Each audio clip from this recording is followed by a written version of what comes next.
We Have Concerns is made possible entirely through donations from listeners like you. A little can go a long way. Visit patreon.com/wehaveconcerns to lend your support.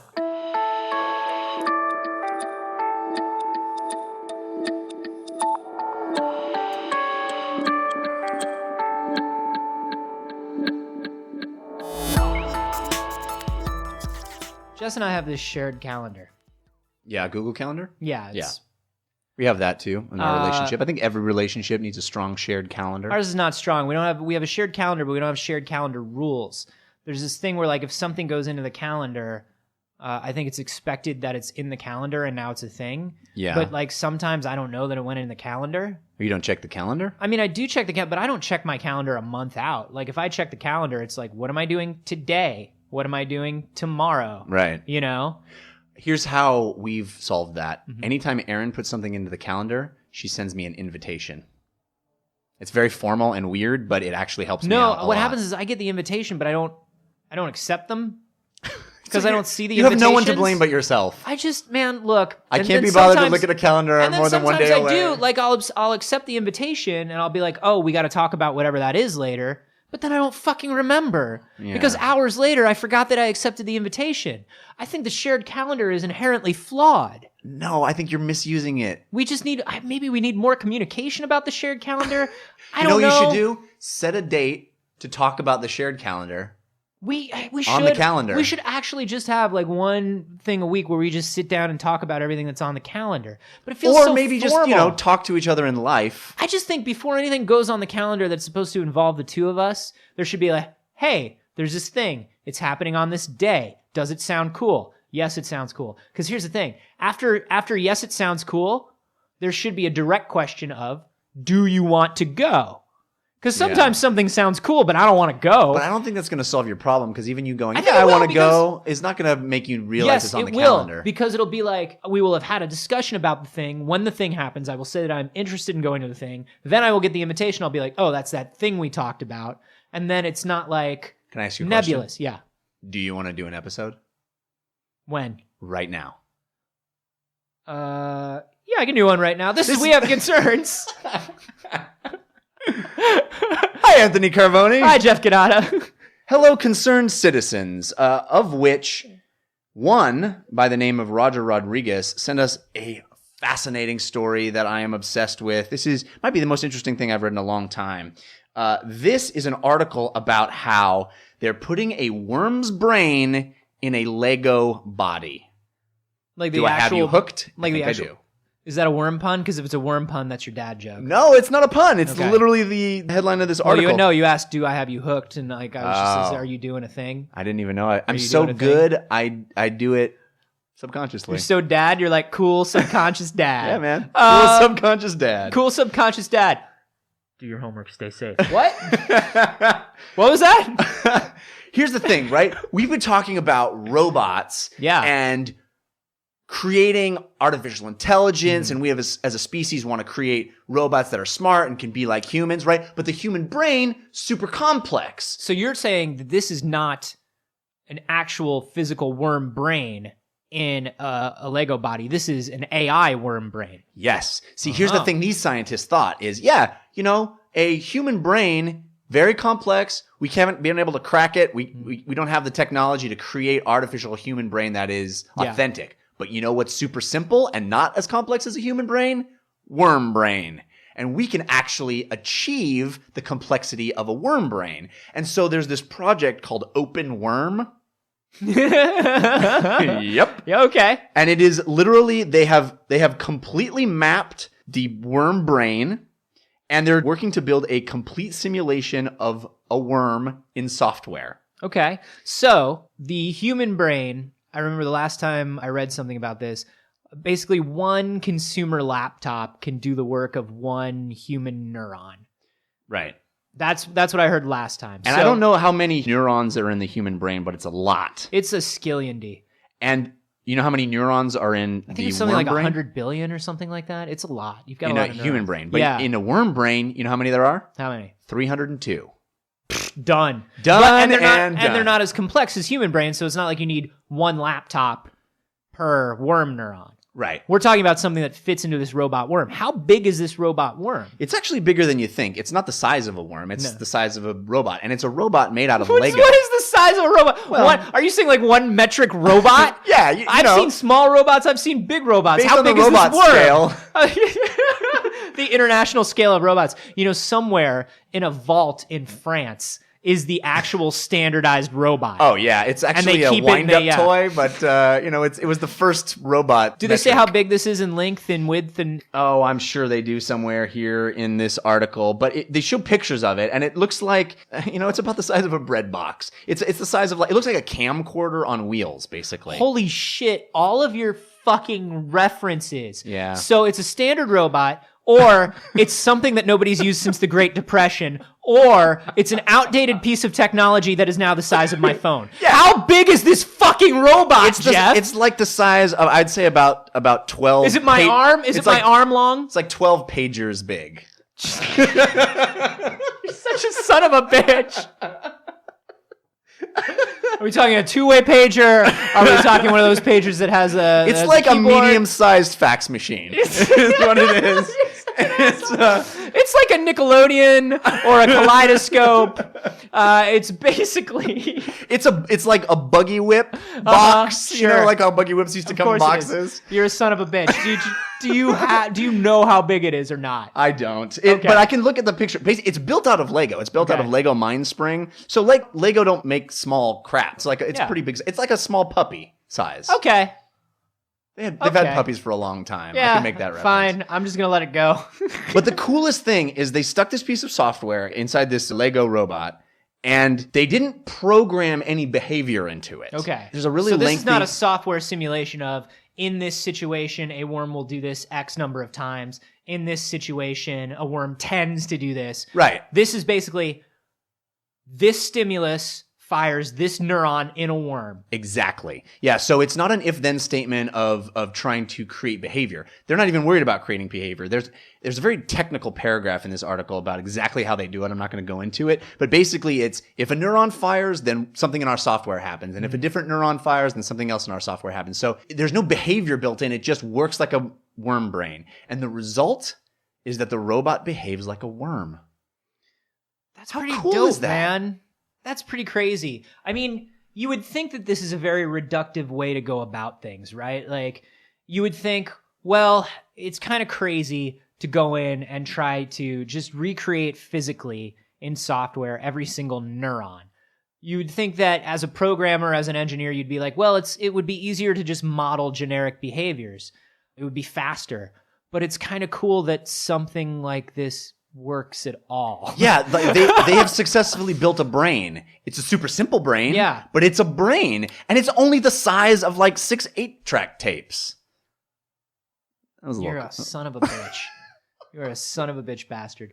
No, but so if you touch its nose, like if you touch a worm on its nose, it'll like go the other direction, right? Because it just bumped into something. It's an idiot, but it reacts to its environment. Same thing with this robot. So, and without telling it, if bump, do this. Exactly. Which is the mind-blowing thing for me is that the behavior comes out of the functioning of the brain rather than specific parameters. Yeah. So how far along, how complete do they think this worm brain is? It is neuron for neuron. So they're done. The brain is done. Or is there tweaking to be done? Do they think like it can be done better? Or do they feel like worm is done, let's move up to something else now?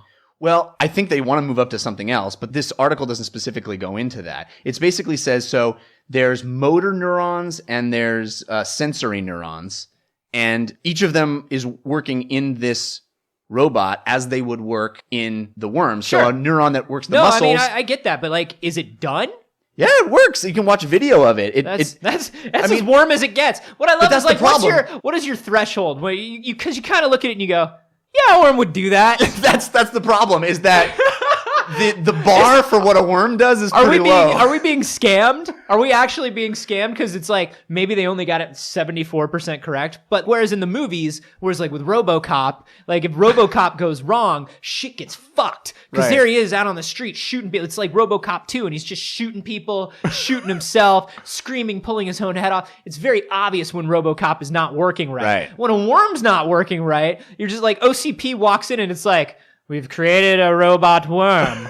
I can't do a Miguel Ferrer, so I'm just doing some evil guy. So it's like, we have created a robot worm. And it's just like, oh yeah, it wiggles. Yeah. If I pull up clumps of grass, does it come towards me? Oh yeah, it does. That's cool. That's a worm. You did worm. Well, the crazy thing is... And then they give these people $70 billion and they're like, move up to the next thing. And the second they make something can be even the tiniest bit dangerous. Yeah. That's when we see that it's malfunctioning. That's when we see that they cut corners. When they create what's dangerous? A squirrel. When they create a squirrel. We started with worms. We've moved on to squirrels. I'm telling you, the squirrel isn't ready.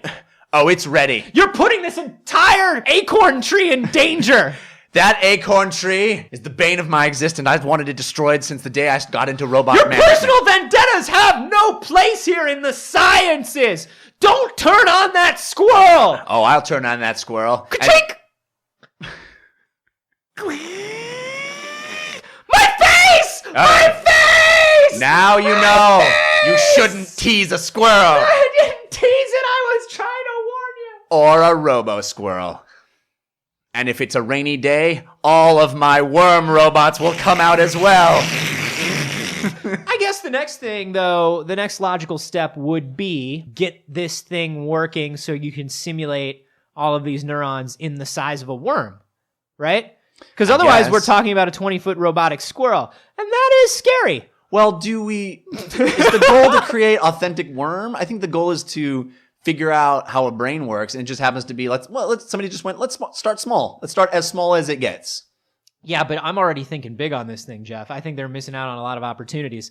Here's what's going on. Yeah. Now that you've got the brain working, start making it work, miniaturize it, so you have a robotic worm that's actually a worm, right? Because that's when we start getting into interesting things, because that's when we've got neurons size of neurons. Yeah, because then we've got neurons the size of neurons, and then we can start neuron for neuron building things to scale. Yeah. And that's when things start getting crazy good, right? I guess you're right. Or I could build a worm brain the size of a house. Where does it get us? Giant robotic worm, which is terrifying. Well, or what if you put worm brain into robot that's shaped like something else, and it still behaves like a worm, but now it's shaped like something else. It's just like you've lobotomized the robot army. They're just worm level intelligence. What if you put a worm brain into a humanoid robot? Yeah. It just can only do what worms would do, but it has the functionality of a full human. It's like I've built this robot clone of myself to take care of everything I'm supposed to do while I slack off. Just don't pull any grass up from the ground. Yeah. Oh my God, your robot. What does it do? Well, it walks until it runs into something, and then it goes the other direction, and then it sits there for a little while.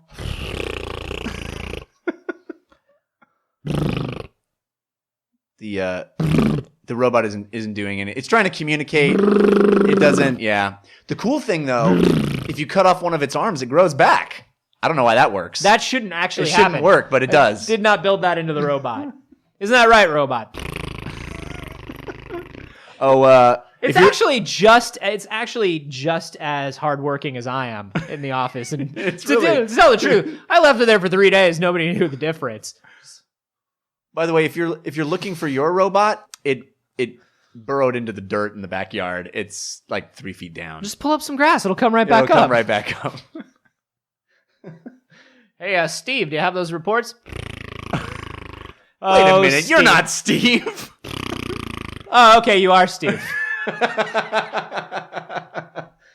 I don't know, man. I think that this is awesome that they started backwards, because all of the robot stories we've ever done is all about creating complexity from the outside in. Mm-hmm. It's like, here's the behavior we want. Let's program it. Rather than starting from the inside out, which is let's create the way the brain actually works. on a very small scale Yeah. and see if it actually results in behavior. Well, and I mean, it's so much more doable because to say that you want to model a human brain right now, well, there are $100 million projects right now that are trying to model the human brain. You have things and like, these guys could barely afford Yeah. some Lego. You have like the Blue Brain, the Swiss one, the Blue Brain, and then you have Big Brain, which is here in the US. And it's all trying to model the human brain neuron for neuron. It's Yeah. taken a long time. We've Evolution got a lot didn't of start with neurons. humans. You know? Evolution started small, moved up. Yeah, and I mean, this is the thing. Like, even once we know where all the neurons are, then we have to start modeling how they interact with one another. Modeling how 302 different things interact with one another is still kind of crazy because you're talking about a factorial, right? Right. Like the different ways that something can interact. So it's 302 times 301 times 300. That's Right. the number of possibilities that these neurons can use to interact with each other. Now take 100 billion and tell me you want a human brain Right. in a computer. Yeah. No. Harder, much more difficult. It's a little more difficult. I think I could do it though. You started today? I feel like if I started today, like if I really applied myself, I think these guys are just slacking off. That's not true. I don't think that at all. What would you do if you had like a robot worm? Because this is an open source thing, right? You could build this worm. Would you do it? Do you want to build this worm? I think it'd be cool to build the worm. I think Yeah. the theoretical data about it is more interesting than actually it in practice. Sure. Because, I also A wonder how worm's many boring. thousands of dollars worth of Lego Mindstorms it takes to actually build this robot. Not so much. Because just a pirate ship is like $400, dude. And that's not even like the big pirate ship. Well- That's not even the pirate ship I want. That's true. That's true. But I you know want what? like the galleon, I want like the freighter, and Yeah. all I have the money for is like the little frigate. Well, it's because the freighter costs like $6,000. Yeah, Yeah. And then like this is the robot Legos. These are the ones that actually have to move and stuff. I But feel there's like not this is that a much 20 to it. I mean, it's This only is a about the size of a $20,000 bowler worm. hat, so it's not. God damn it, you son of a bitch. Do you guys think this is interesting? And would you want to build one of these things at home? I want to know like if anybody's going to go this weekend and look up the plans and see if they could actually do it. Because I talk big, but I'm never going to look at this thing and see if I really want to build it. I just love the fact there's a group of people in a club called Open Worm Mm-hmm. who just all contribute to try to create a worm brain. Yeah, for sure. That is rad. It's super rad. Are you guys going to join Open Worm? Let us know on Twitter. I'm at @acarboni. And I'm at Jeff Kanata. And hey, thanks to Robert Rodriguez. No, that's the director of El Mariachi. His name Thanks to is Roger actually Rodriguez. Roger Rodriguez. Yes. Roger Rodriguez. But you know what? The more Thanks- thanks to Robert Rodriguez too, actually. Thanks for the Spy Kids franchise. Thanks for Dusk Till Dawn. But also thanks for sending in that story, Roger. And if you want to send in a story, it's wehaveconcernsshow@gmail.com. And hey, what I would like you to do, if you haven't yet, is head to iTunes or Stitcher. We especially need some help on Stitcher. Rate this podcast. We would love it if you give it 5 stars. And then instead of reviewing the show, just let us know what kind of robot animal you would like and why. Yeah, or review some Legos. Yeah, tell me what Legos I should buy. And then, but give the show 5 5 stars. stars, yeah.